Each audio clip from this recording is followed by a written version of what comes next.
cái số nó thành thấy trồng bây giờ trồng nhà trồng gì cái tin trả trả đó nó sẽ lấy mó miệng cậu cũ cho nó chỉ lấy từ tỏ sẽ vô cho cho nó nhà nó xoắn nhau nèวันที่อีน่ะลูกออลินโดออสจ้าหนึ่งเก่าน่ะจ้าแก่เก่ากูจังจังดอกนะตัวนอนนี่กึ่งปอนตัวเขาเป็นปูนละเขายิบชูนะ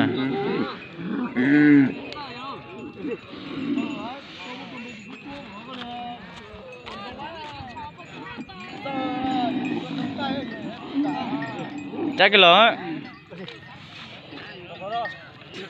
โอ้ my god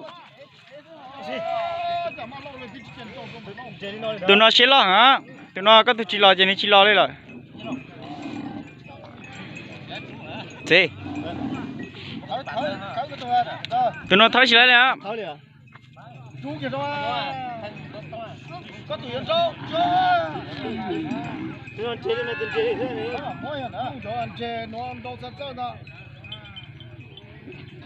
ui cao ôi dù từ từ từ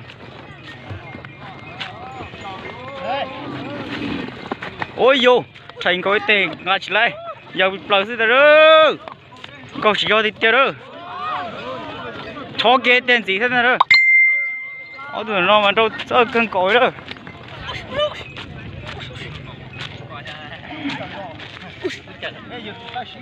tụi đu nhà đồ đó tụi đồ trò bé tê đó chỉ ếch lấy thế đó ô tụi đu tụi đồ trò tê rồi cười hả cha mà hay ở bên chơi chẳng mò chán tụi suy thế đó tụi đu đồ trò rồi xếp cứ số trôi tê có cú gì chả lo suy thế đó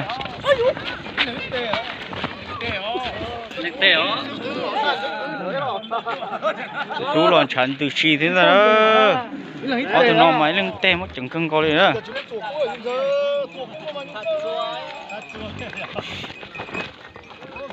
từ chú nhà thầu đó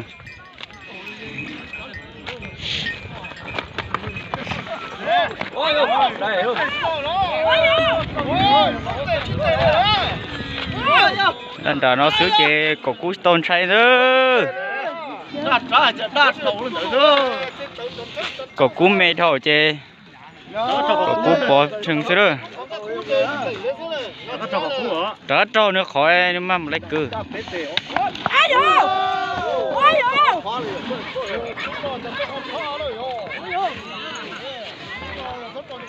chuyện khác bài nhá tí đó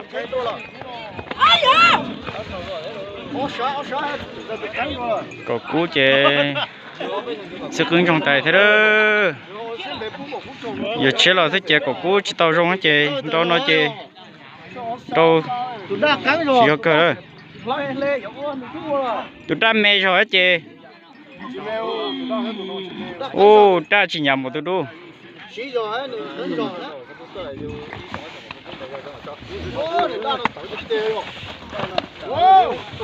đâu nói tao tay cái gì á có cú trên sức cứ trên trả liếp lò thế rồi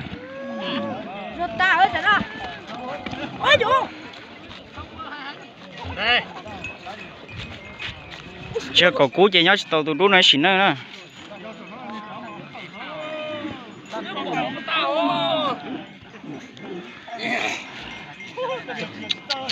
miền trai ở bên trên chở hết thò mà là tụi tôi tao trong ấy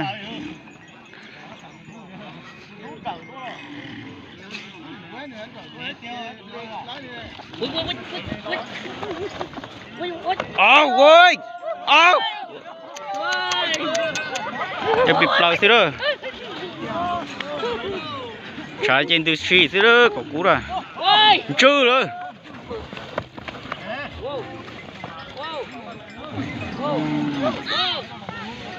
tao muốn chẳng gặp con đây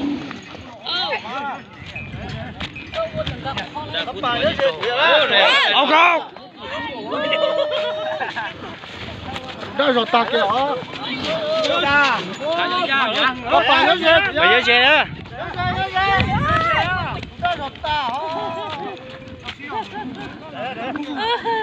Tôi rú nhà hả? Cậu cú nhỉ?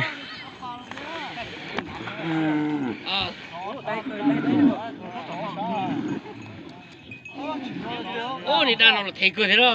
Theo chỉ theo khéo. Cho tép bánh chè này nó khó cú nữa mà đó. Thấy có.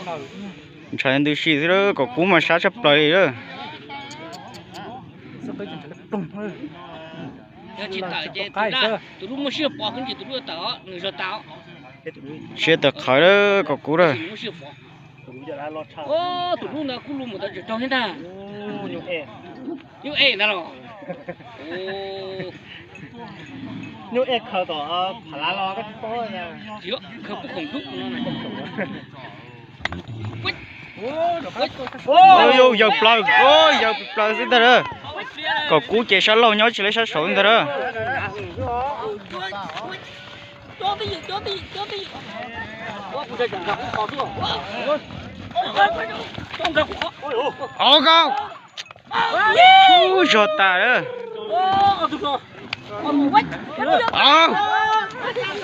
Giọt ta đây đó. Như cậu cú mà sát thì tê đây đó chúng gì đó.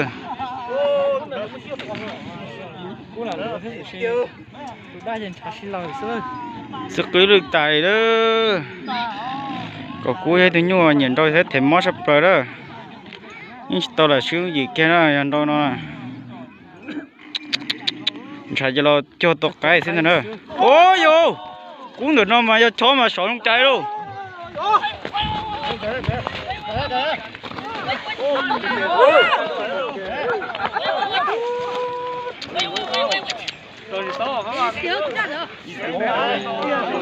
Cậu cú chè cứng trong tay đó, chả cái tí đâu.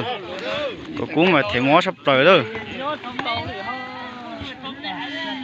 Chỉ cho mẹ ô. Mẹ ở thổ bọt chóอยู่ lo tao từng tè bé từng tè không.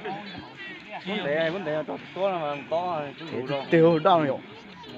Nó mà khổ đấy. Ô đã sự cứ Trong ta đấy hả, sát tổ đấy không có rồi. cái khó ôn chỗ ôn chỉ này đó. Nó chế ý o lì vào trong trâu. Cho sáng này tụi nó. Tụi nó lấy sáng mỏ này. Tụi nó rất không ấy gì. Tụi nó chắc cũng tổ rồi, giờ thì tụi nó bố à lên cái tròn đó tụi nó đằng nó chỉ nhau. Tụi nó cho thế thôi thì tụi nó chỉ canh rồi. Thì xí này canh cha. Nó xí. Chỉ tứ đấy.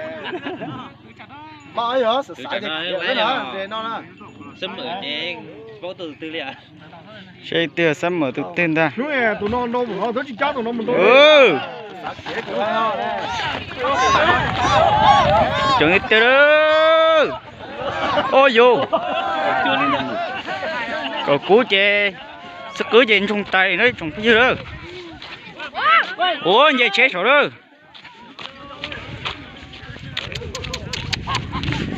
Đây một xe cục cú đó, cục cú mà thấy tôi nhua rồi thì mò thêm nó trong sắp tới đó, chẳng bao giờ đâu. Nó mà lên tới ý ó lì mà theo trong trò đó, tí đó. Mua chi nè. Đó là có tụi chữ. Ô, sức cưới gì trong tay đó. Bây giờ đó. Rồi mẹ sao đã tao. Ô. Số tiêu. Cục cú mà xét tới sắp tới đó, chẳng bao giờ đâu. Chỉ nhau cân cầu này đó. Tụi nó sát cha tụt chạy. Sát cha ô. Tụi nó sát cha tụt chạy à thôi. Nó muốn cái tụi có sai. Muốn cái tụi có sai. Wow, đã xử. Sao cho nhiều tàu ta cho chửi trên mùa hết đó. Cục cú mà sát thì tê đấy, chẳng bao giờ đâu. Sao nó sát này? Cho mẹ mẹ. Sao nó chưa sát, sao nó sát. Thì chấp lời đi đó. Bây giờ đâu là đã nó chê có cuối tuần chạy nữa đó. Chạy chê liếp luôn chứ đó. Nên là dọc cái mà đi xây đồ đây chẳng có gì đó.